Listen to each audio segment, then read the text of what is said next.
So today is my Jewish birthday. They say on your Jewish birthdays when your light came into this world, and as the was the Vilna Gaon that tells us when the first letter of each of the Aleph Bet starts in the Torah, that is like the power of it. It's telling us about it. So when your light initiates in this world, when a person is born, and we know that the Jewish calendar is not a line that is horizontal, rather it's a spiral that is ascending. That means that every time that you were born, your Jewish date, that same light is coming into the world and it's shining.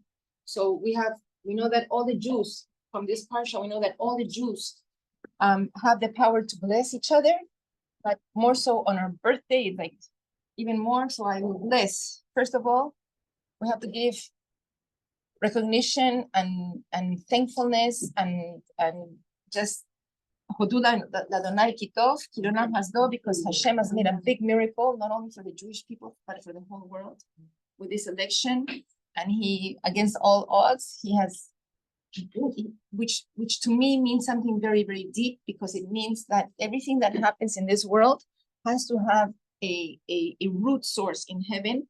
It means that something has shifted in heaven. Something has shifted from the source. So it means that it's going to be really, really good.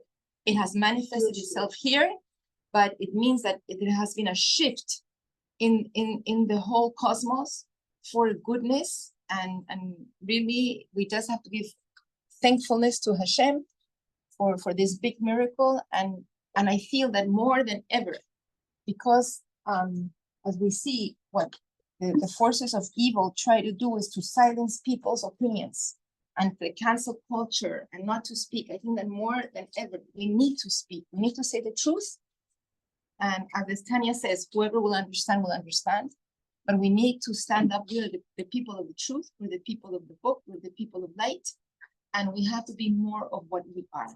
And this, I'm telling you, it's verbatim from a hostage that was liberated, that she was here a few months ago.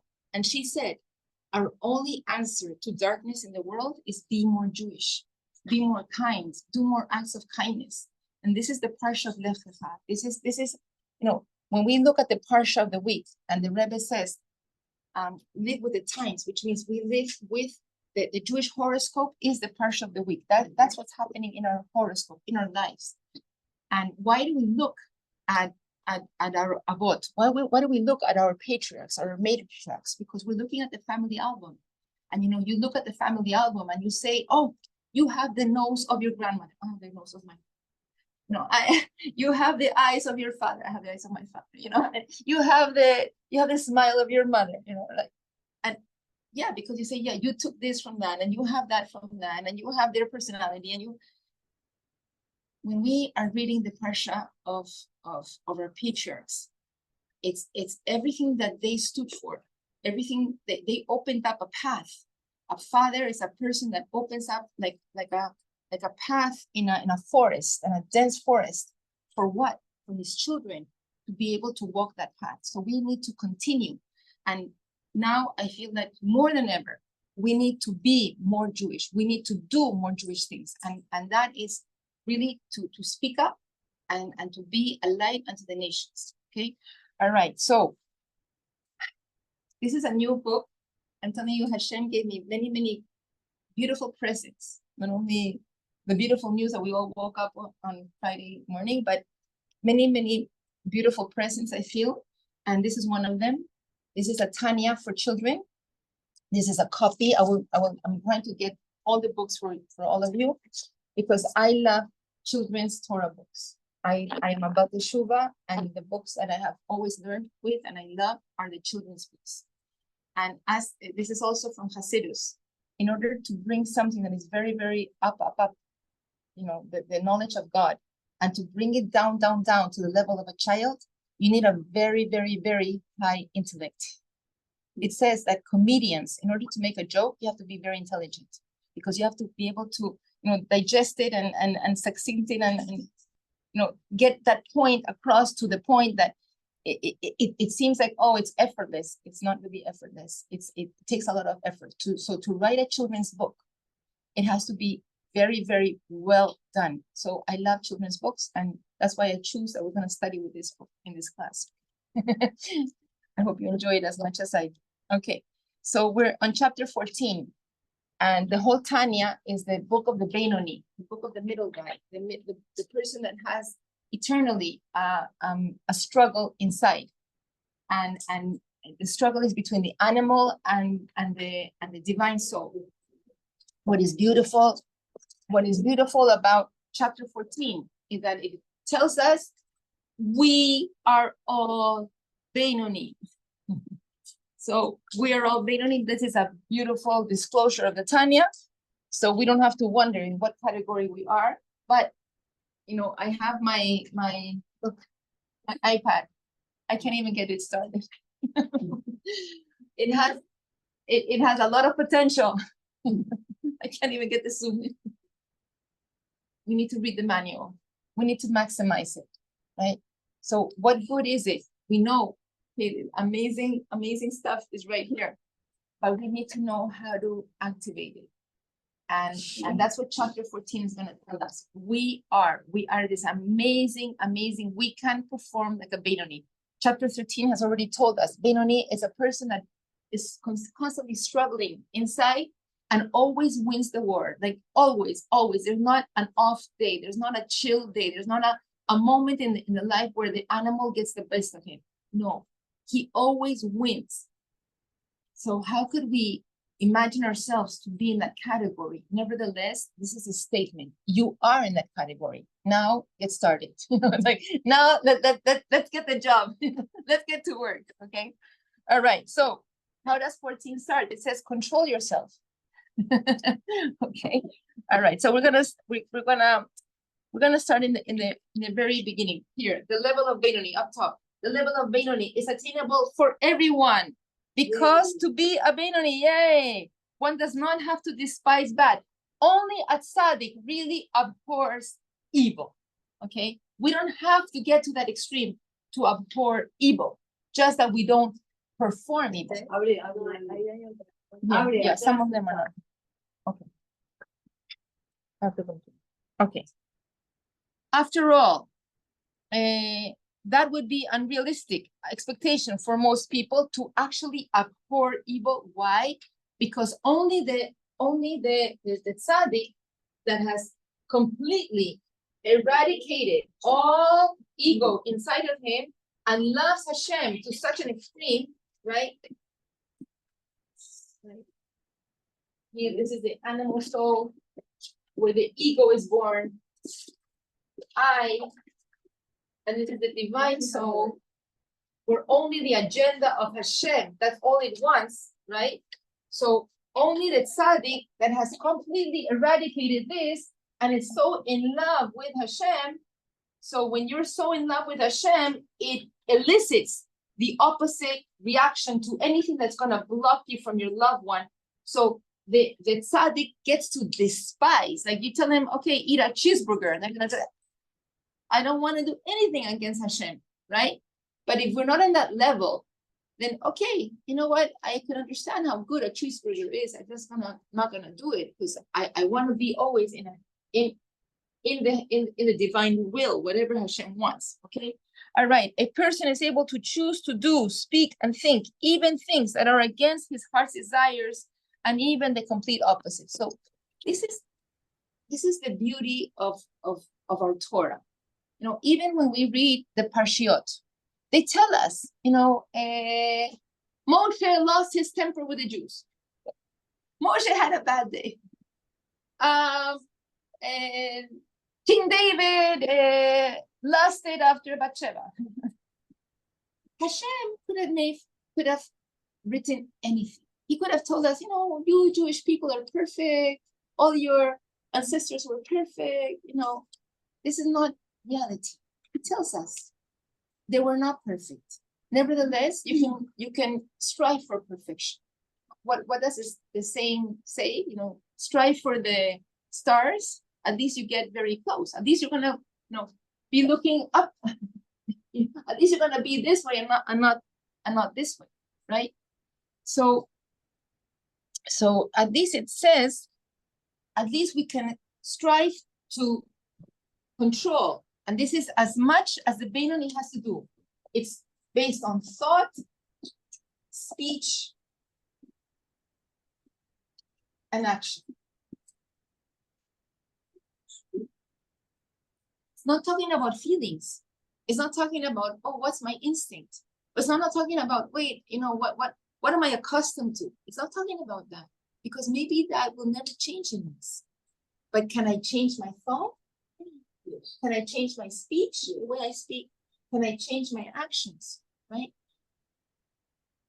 That much we can, you know, when my daughter was getting married and they told us that the weather was going to be a hurricane coming and it was going to be on the beach in Hopa, you know, and she told me, Mom, you have to decide now. It's like 5 days before, and either we put a tent or not, but it has to be now, because otherwise, Mom, everything's going to be good. Can I change my thoughts? Can I change my speech? Can I dominate my speech? Right?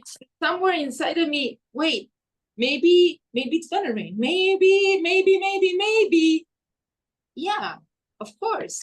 But can I say, no, Hashem wants me to think positive. No, my speech is gonna be positive. My actions are gonna be, right? That's as much as we can dictate. Okay. And it did not rain. It did not. It rained after the Therefore, every Jew can, you know what?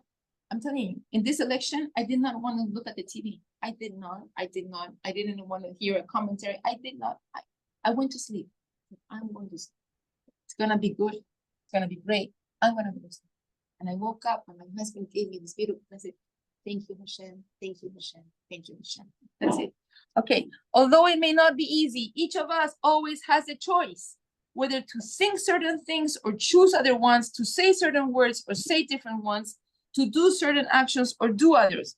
That's the choice. This is, when we come to this world, Hashem gives us many gifts. One of the biggest gifts he gives us is called Bechira. It's freedom of choice. Don't let anyone take away your freedom of choice. Not your husband, not your children, not your boss, not your rabbi, not anybody. Nobody has a right to take away the freedom of choice of another individual. Okay, nobody, because this is given by Hashem. We have freedom to choose, okay, to say, okay, to do certain, okay. Our thoughts, speech, and actions are always fully in our control. What does this mean? It means I can't blame anybody else for my faults. No, I said that because you made me. No, I thought that because you taught me. No, I thought that because I thought you wanted that. Right? How many times I've heard a lady say she was married, she was divorced, right? And then she says, well, I thought I knew I shouldn't marry this guy, but I thought my parents already, had made the party. They were so happy. I was going to disappoint. I thought I did it because of that, right? We can't blame. It doesn't work. It doesn't help anything anyways, right? Because we are in control. Okay, so we have the ability and responsibility to choose positive thoughts over negative ones, encouraging words and over discouraging ones, holy actions over unholy ones. This doesn't mean that life is going to be, what do you call it? An apple pie, sunny day, the whole life. It doesn't mean that. It means I can choose to be positive, even when it's raining. I can choose to stay positive, even look in the darkest days that we went through a terrible, ordeal with my oldest son. Okay, when was getting divorced, it was very, very difficult days for us. And I knew this, right? I teach this, right? I'm supposed to teach this. How can, you're seeing so know that. And you are thrown into the lion's den and you see so much injustice or whatever and evil and whatever it is, okay? You know what I would do?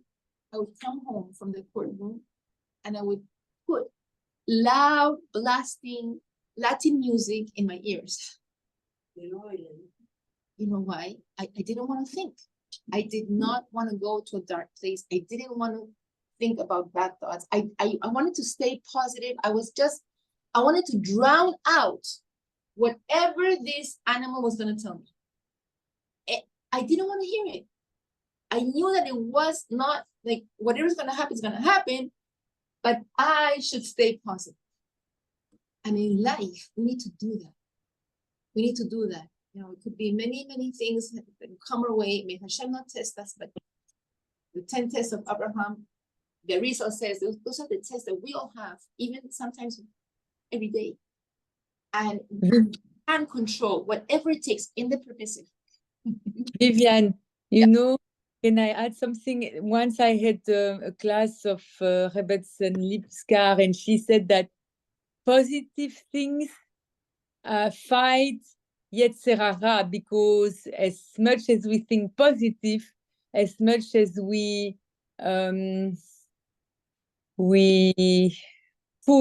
push the Yetzer Hara.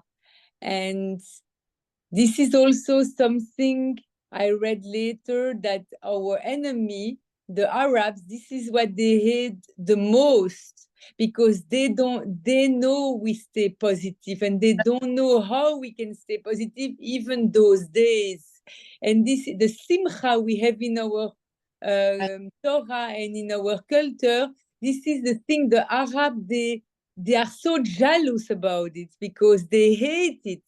And this is the answer we can give, because sometimes those days people, they can feel guilty being positive, being having the simcha, because our people are suffering so much those days. But this is the answer. I want to add this because this is something I don't know my reference. I don't remember except Rebbetzin Lipskar, but I can find out. I don't remember the reference, but this is something I wanted to add. Thank you so much. Thank you. So yeah, so she's saying that this is what all our enemies are jealous of us. How can we stay positive in adversity, right? Yes. But we see with every time that we have been immigrants in a country, we don't fall into that victim mentality, because victim mentality is, you know, I'm a victim, you know, everybody else is like stepping on me, I'm a this poor thing, and then that's what makes you even go down. But what have we seen? The Jewish people, even every time that we've been immigrants, we stay positive. It's gonna be good. It's gonna be great. It's gonna be better. I'm gonna do, you know, and I'm gonna go to positive, and that's what materializes. Yeah, 100%. Okay, so tell yourself, I don't want to be a rush. Oh wait, where are we? Okay, sometimes when our hearts are burning and our minds are racing, it can be very hard to control ourselves. In moments of weakness, it may seem almost impossible.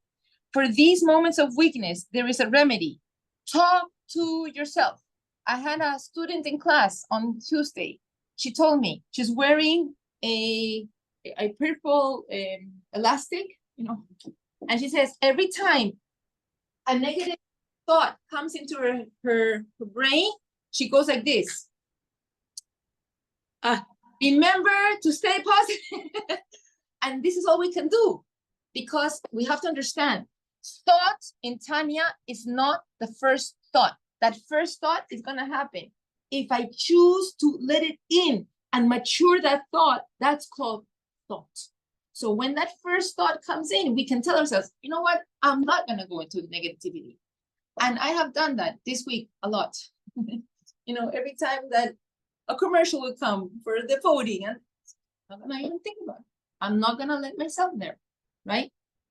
Okay, so I don't want to be talk to yourself, reminding yourself of who you really are and what is really important. That's why we read the Parsha of the week. That's why we read about Abraham, Yitzhak, and Jacob. That's who we are. That's who's setting the standard. The standard. Would Abraham do that? How would Yitzhak think about that? What would Mother Rachel would think on that situation? That's my standard, right? That's who I really are. And what is really important. Tell yourself, I don't want to be a Rasha for even 1 second. What is a Rasha in the Tanya? Is The person that allows the animal to control them. I don't want to be that. I'm not going to be that person. I know for me, I'm about teshuva. I've been there, done that, lived there. I think this is a waste of time. I think I wasted a lot of time in my life because there's no profit from being a Russian. There's no profit from negative thoughts. There's no profit from negative speech. No profit from there's nothing. It's a waste of time. Why? Because we're gonna have to come back and do the lesson again. That's it. So nothing. So I'm not gonna waste my time. All right. I don't want to be in Russia for even 1 second because I don't want to be separated from Hashem. And I know that sin separates me from Hashem. What is Hashem? Divinity, right? Divinity is like oil. It repulses all other ingredients. So I want to, the divine in us, what the divine will, this is like inside of us, we all want to be hugged by our mother. That's all we want, a little child, that's all it wants. And when it's not feeling the mother, the child suffers. It really, really suffers, right? My little grandchild, 2 years old, she was playing on the playground in my house. And she was happy, they were friends, she was happy. She was telling their mommy, papi, I want to stay over to sleep here with my ba, that's fine. As soon as the parents turned around, all of a sudden, she didn't see them. She went running and she started to cry, I want my mommy, I want my mommy. Our soul does. Our soul does. We all want our mommy. We all want to feel. So in a moment of disconnect, when we are here, right, it's a moment of this, our soul suffers. So yeah, the person can put a lipstick and yeah, I'm so happy. I'm doing, exactly what I want, not what I show. I'm so happy.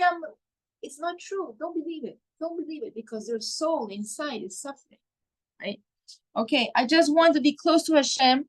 And that happens when I invest my thoughts, speech, and actions in Hashem's Torah and mitzvot. Deep down, every Jew loves Hashem. Even the worst sinner loves Hashem. The reason the sinner sins is because he fools himself, thinking that his sin will have no negative effect on him and will not separate him from Hashem. But I don't want to be a fool like him. I don't want to deny the truth of who I am. There was one Rebbe when he was little. He was going to be bar mitzvah. His father said to him, don't fool others. He said 3 things. Don't fool others. Don't let others fool you. And don't fool yourself. Don't fool yourself, right? Because what worth it is a fool fooling themselves.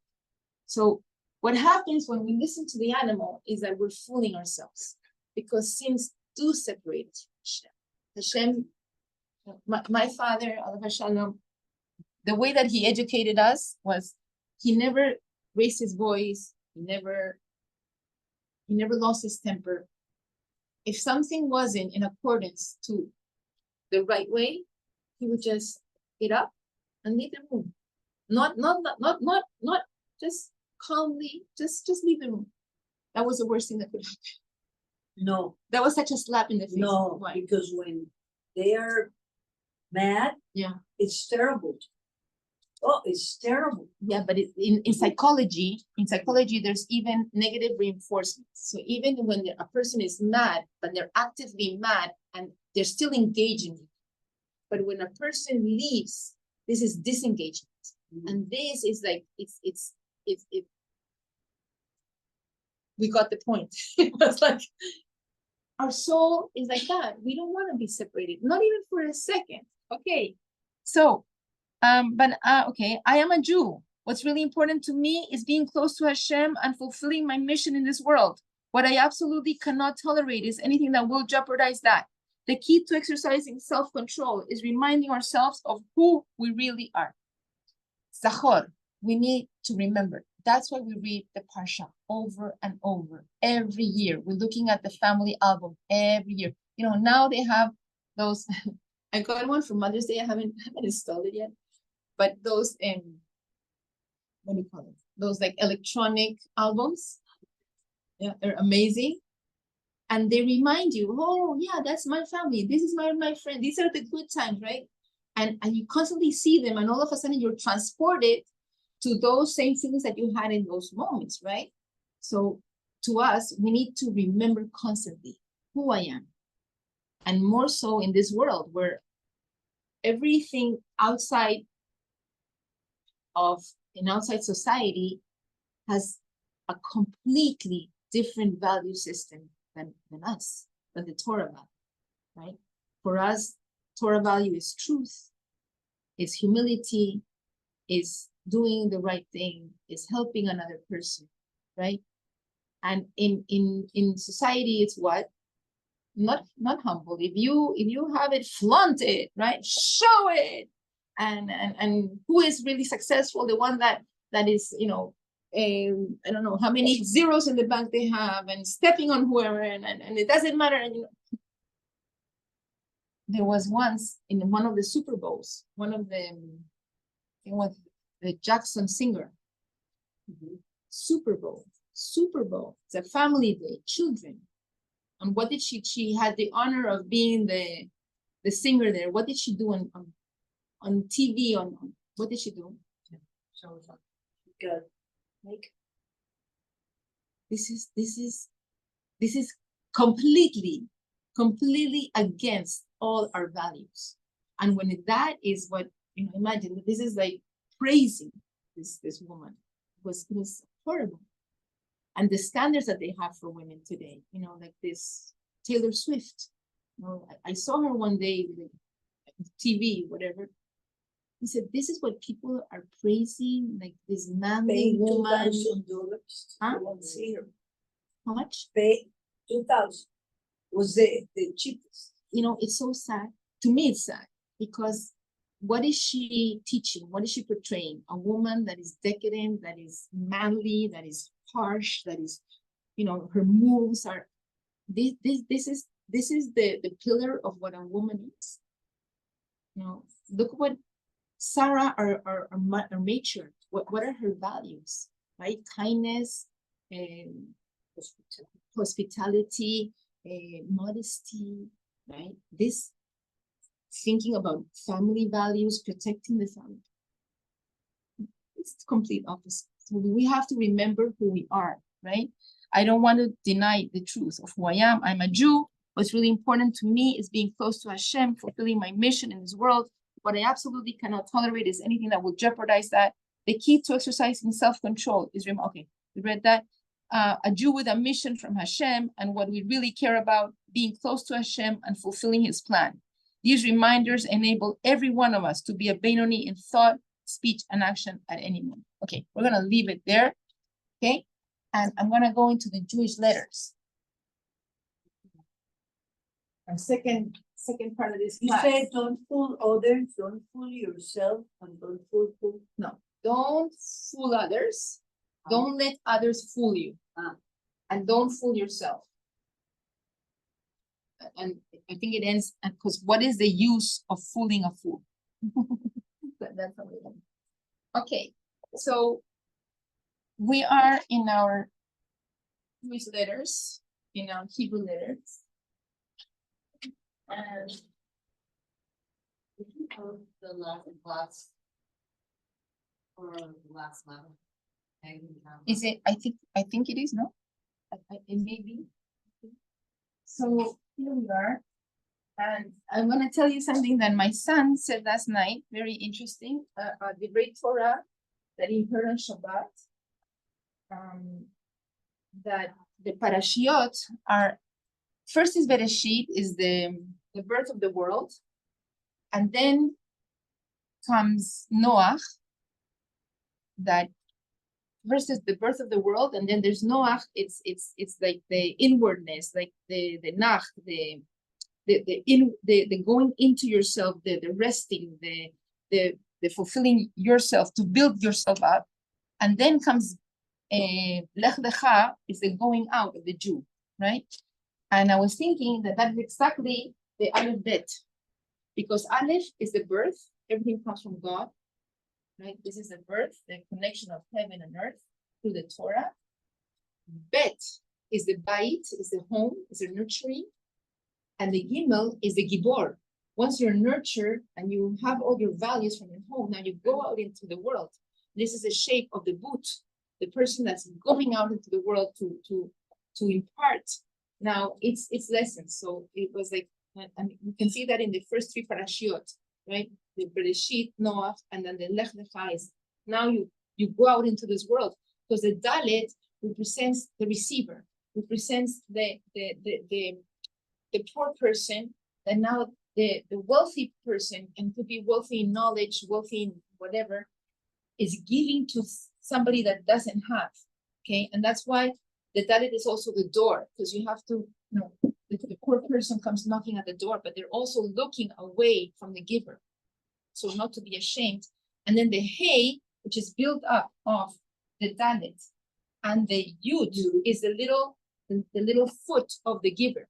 The giver has given the Dalet, right, its strength, its opportunity, and now that the synthesis of the good giving and the good receiving comes together with the Hey, which is that's why is the way that Hashem made the world. It says that Hashem made the heavens with the Yud, the spiritual world with the Yud, and he made the earth with the Hey, which is just a breath. But the Hey has within itself the whole it's like the raison d'etre, the reason of being of the world, where will always be a giver and there will always be a receiving. And that's why it says, if you know Aleph, teach Aleph. If you know Bet, teach Bet. Now I'm right this week I'm going to teach Vav. Don't ask me still about Zayin. I'm not there yet. Okay. All right. So here we go. Now we have Vav. So Vav is number, in the numerical numbers is 6. Okay. So everything that pertains to the number 6 is going to tell us about the letter Vav. Now we're going to see there's many books. I'm following many books in this class, and also many YouTubes. Now be careful, there's a disclosure. If you look for YouTubes or in the internet about the inner meaning of Jewish letters, many sources are not Jewish. Okay, many are Jews for Jesus and all Meshigas. Be careful. You have to make sure that the source is a good one. That's Kabbalah. And there are so many in the Kabbalah. Yeah, but many are like, as soon as they started to talk about the apostles, and just switch.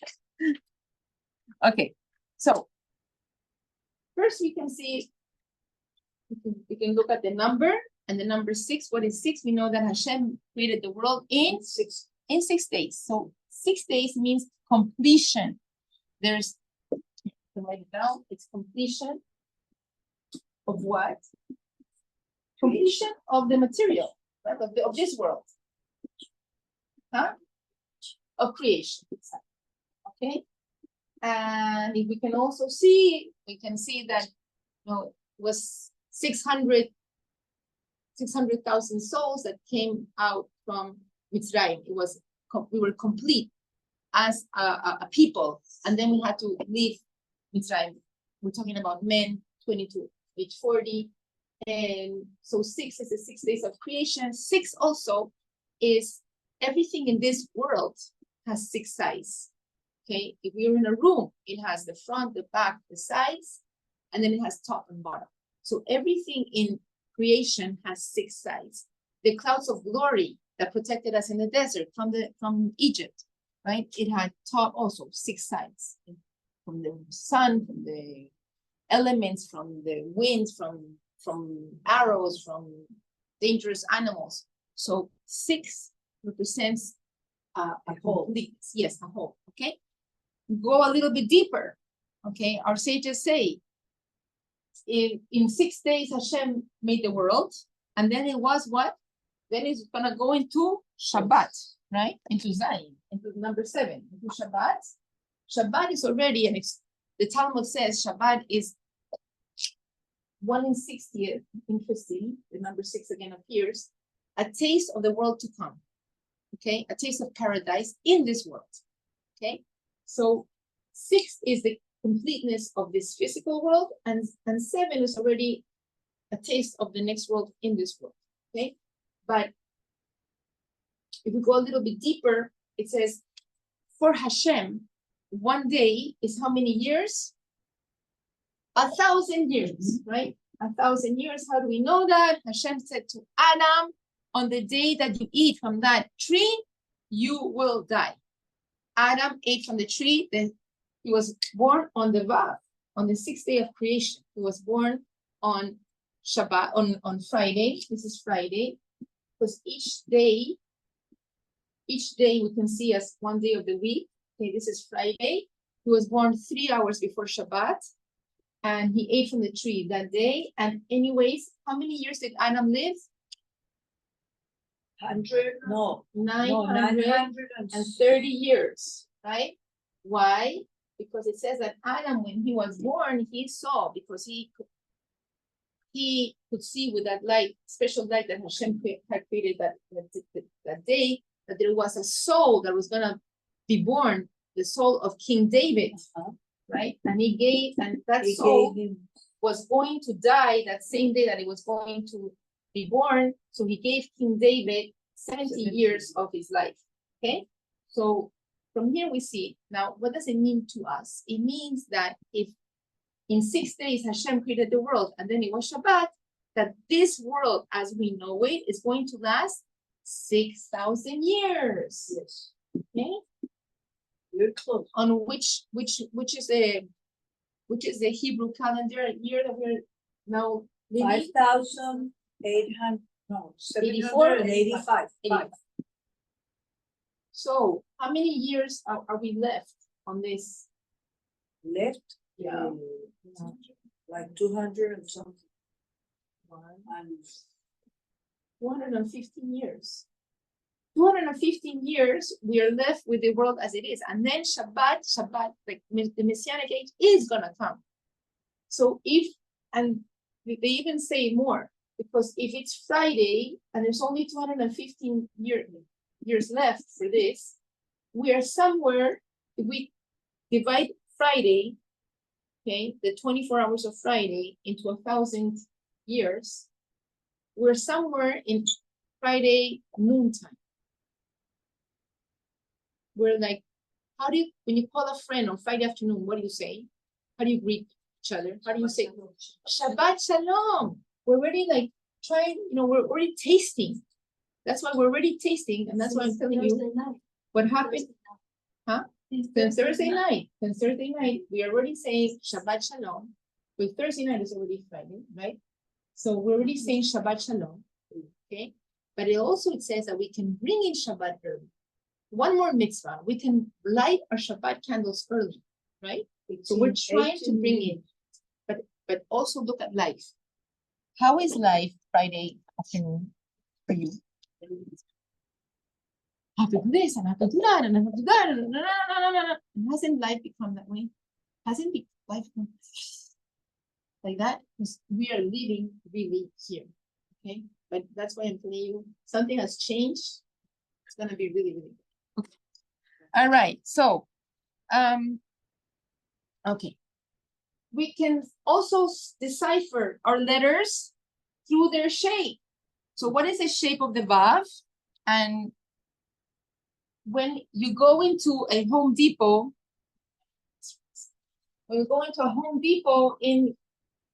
in Israel, and you ask, I need to buy a Vav, what are they gonna give you? the nail. A what? Nail. A hook. I don't know. A hook. Because the shape of the Vav is also like a human being, because Vav is a connector. It's a connector between heaven and earth. That's why on the Aleph, we have a yud on top, a yud on bottom, and a Vav. The Vav is a connection between heaven and earth. Vav is also a symbol of the Torah, the 6 books of the Torah. Okay? But it's a connector. Huh? 5 books of the written Torah, 6 books of the oral Torah. Okay? So the Vav in Hebrew is a hook. In the Torah, when they talk about the Mishkan, the temple in the desert, so they had the columns, and then they had curtains, and the curtains adhered to the columns through a hook, through a Vav. So the Vav itself, the word Vav means hook. Okay? So the hook is a connector. Now, what happens when I take my Vav and I go like this, right? In English or in Spanish, when I have this line, what does it do? It's a hyphen. It connects, right? It connects. It connects one letter to another.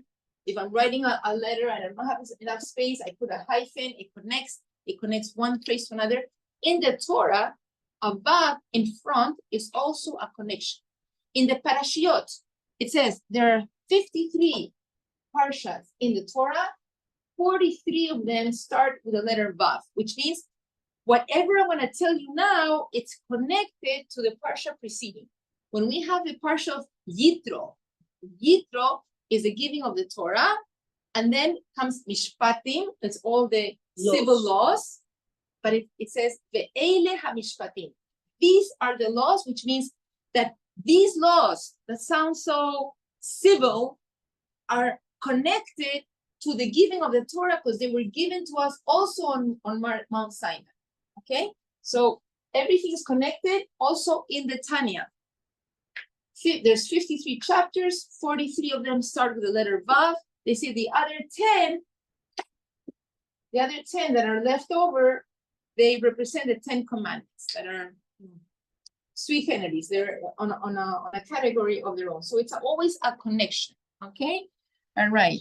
A story that's told by many teachers teaching this subject of Rabbi Meir Premishlan, who lived, I don't know where, somewhere in, I don't know, maybe Ukraine or Europe, middle of the winter. He insists of going up the mountain, freezing mountain with snow, with the ice to the mikveh that is above, right?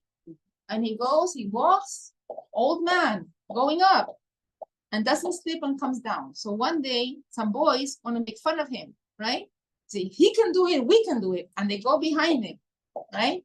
And what happens to the boys? They slip, they fall down, they break their bones.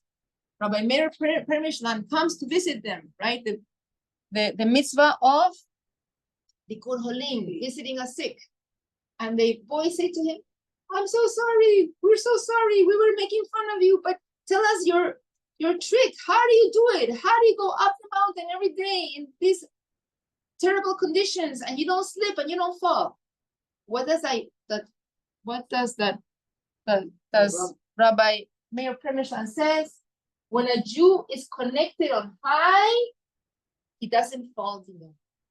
So the connection is when I'm really connected. That's the youth looking up. This is I'm connected here, right? We've talked about this concept the whole hour, right? That's why we look into the parsha, we look at our ancestors, we look at our patriarchs and matriarchs, because when I am connected to my roots, I'm not gonna fall here in this physical world. Okay? All right, let's go on. Okay. What happens in Hebrew? And please, Hebrew speakers, help me out. There's a word.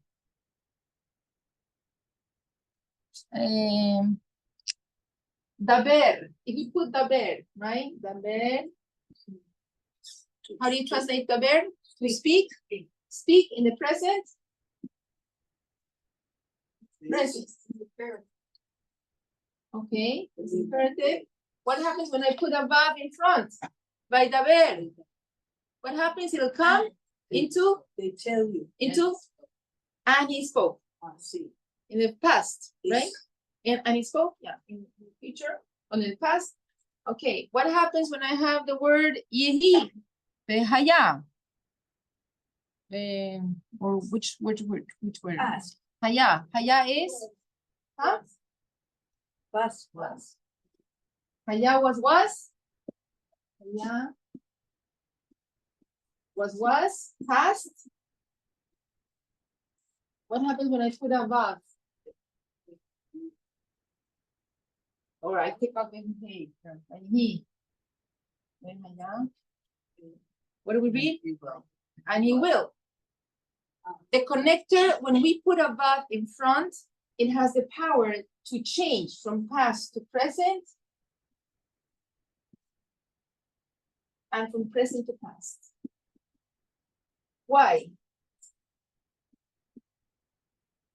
Why would putting a Vav in front would have that power to change from present to past and past to present? Because we have said this Vav is a connection between the root, Hashem, God, and this physical world, right? The essence of God, there is no time. Time is a creation. Our heads really can't understand that concept because we live in time and space. But in the essence of God, there's no time and space. So when we put a Vav in front, it has the power to change from past to present and present to past. Okay. And one beautiful explanation for this, because this is all built into these Hebrew letters, because the Hebrew letters are telling us a story. Okay. This is the power of Teshuvah. And Teshuvah, how do we write it? Teshuvah. And the mid. Okay. And the power of Teshuvah with the Vav in the middle is that we're able to change the past and make a better present or a better future, right? Or whatever the future is going to be, we can change it, right? Past transgressions, there's two types of Teshuvah. There's Teshuvah of fear. There's Yira, it's like, I fear Hashem, he's so great, right? I don't want the consequences. And we can actually change the past transgressions to not be considered bad for us, but Teshuvah of love, which means it's not that I fear, but I love Hashem so much, I don't want to be a second, feeling distance from him, can actually change our past transgressions, our past negative things, to actually mitzvahs. How could that be? How could the power of the Vav in Teshuvah from love change negative to positive? Because I'm thinking, there was your friend, Alisa, right? Alisa? Judy. So she gave me a beautiful book that she wrote on soups. I need her phone. I need to thank her. This lady made a beautiful cookbook of soups. Okay. But one recipe that I was always looking for was how to make vegetable stock. So she has a recipe that says, when you are peeling all your, let's say, organic vegetables, don't throw away the peels. Save them in a Ziploc bag in the freezer. And when you have a freezer, a bag full, then with that, you add just a few more ingredients, you're gonna make your chicken, your vegetable stock. Peels are what? Peels are negative, right? I used to throw them in the garbage. Right? She gave them to me last week, and I had such fun cooking on Friday. You have no idea, because you felt good. You feel like I'm not like throwing out. Rather, all these things that I was gonna discard are gonna become positive because I'm gonna make them part of my vegetable stock. Right? It's a really good feeling. So when I use my negative, my transgressions, but that's exactly what is. It's the fuel that is fueling me to come close to Hashem with such power, with such sincerity, then the Teshuvah can actually make transgressions into mitzvot. This is the beauty of, okay. All right. So, okay. Another way that we can decipher our Hebrew letters is, I think it's from the Vilna Gaon. From the first time that each letter appears in the Torah, it's also telling us a story about the letter. So what is the first Vav that appears in Bereshit? Okay, Bereshit. Right, Bereshit bara Elokim et hashamayim ve'et haaretz. So what is the first Vav? Hashamayim ve'et haaretz. Hashamayim ve'et haaretz. So it's telling us the Vav is connecting Hashamayim, the heavens, with the earth. Isn't that beautiful? Yes. So that's like it's that's a fascination with Torah. It's like everything that we learn is like another piece of the puzzle comes together. Okay. All right. So let's go. All right. Also, why is the Vav representing Torah? Because Torah is also compared to water, right? Torah is compared to water. Now, if we have a mountain and we have the snow, so snow is water that is frozen, right? Okay. When this defrosts, water comes down. What happens to the water here, the H2O here, and the H2O here? It's the same H2O. Nothing has changed. The only thing that has changed is that here it was snow, and here it's liquid, solid. That's all.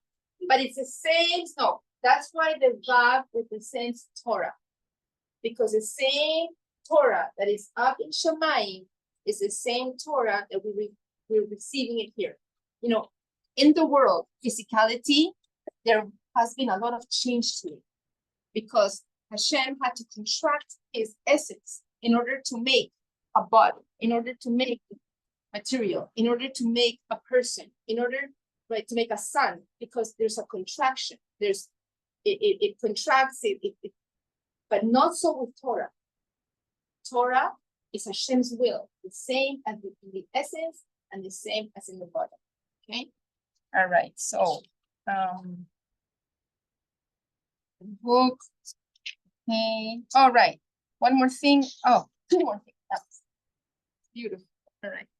So Vav is a masculine letter. Zayin is a feminine letter.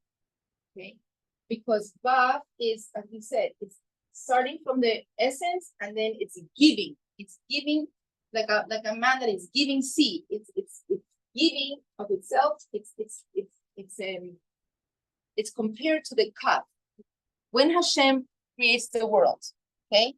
Now Hashem is filling all the spaces. This is even before Bereshit. Hashem is filling all the spaces, right? So how could he create?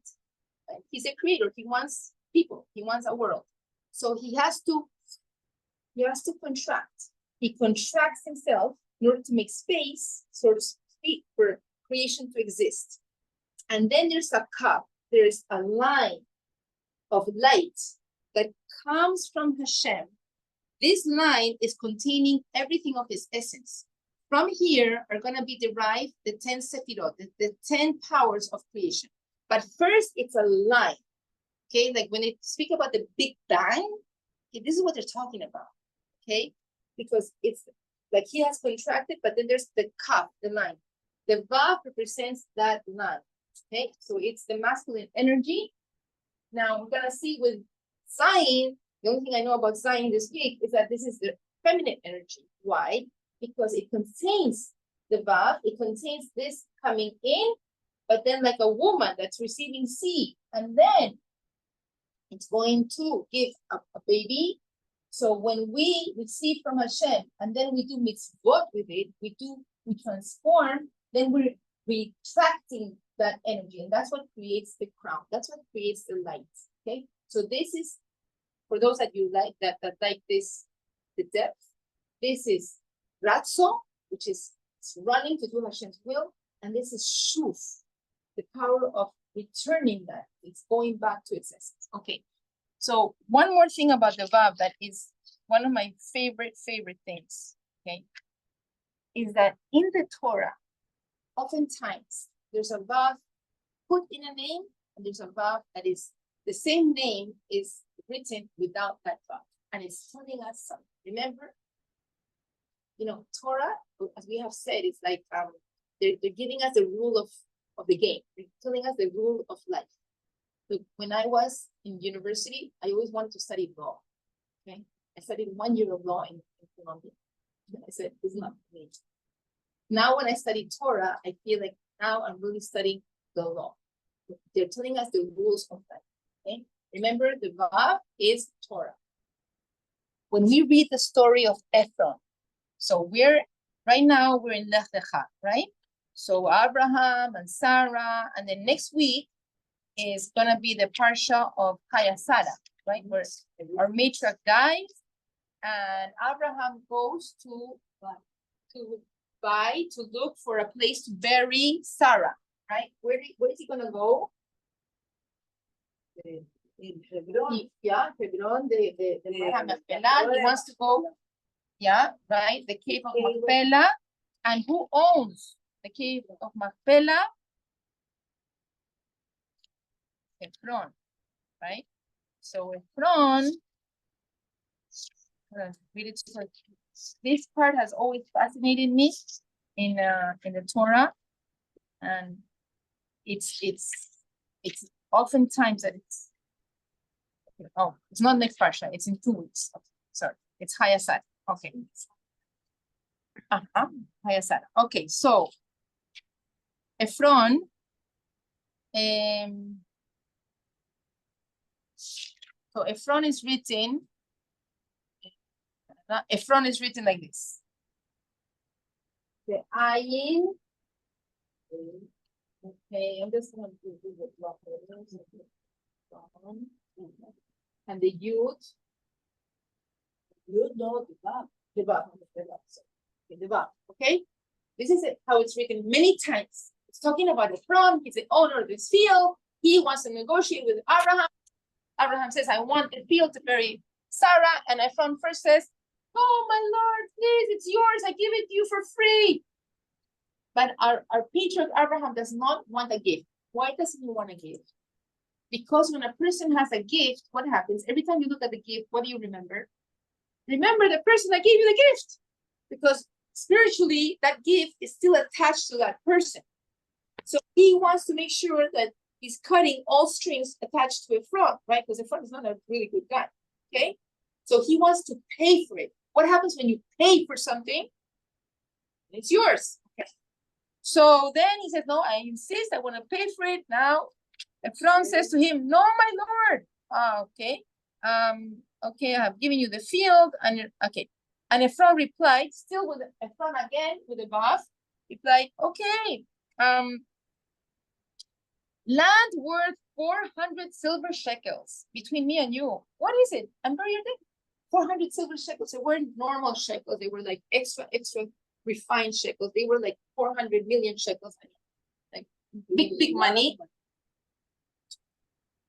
And Abraham, in those times, you know, you would take the silver and you would weigh it in the scales. Remember, we were talking about Parsha Mishpatim, the civil law. One of the laws in Parsha Mishpatim that has so many laws is you should have correct weight and scales. This is, you know, you should be honest.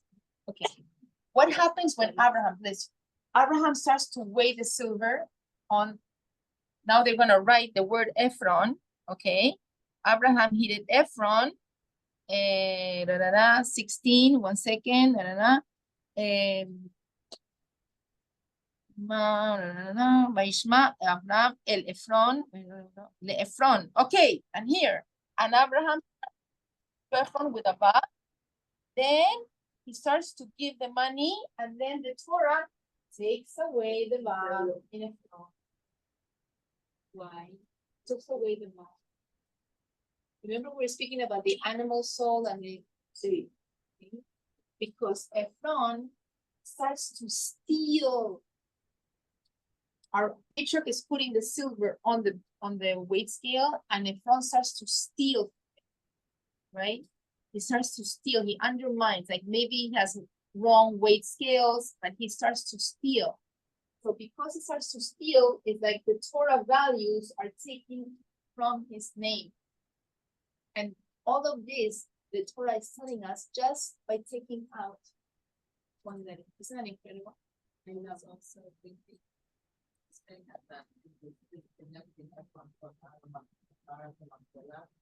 soon as we paid for it with $1, Awesome. Not Awesome. Ladies, thank you very much. Okay, thank you. All right, awesome.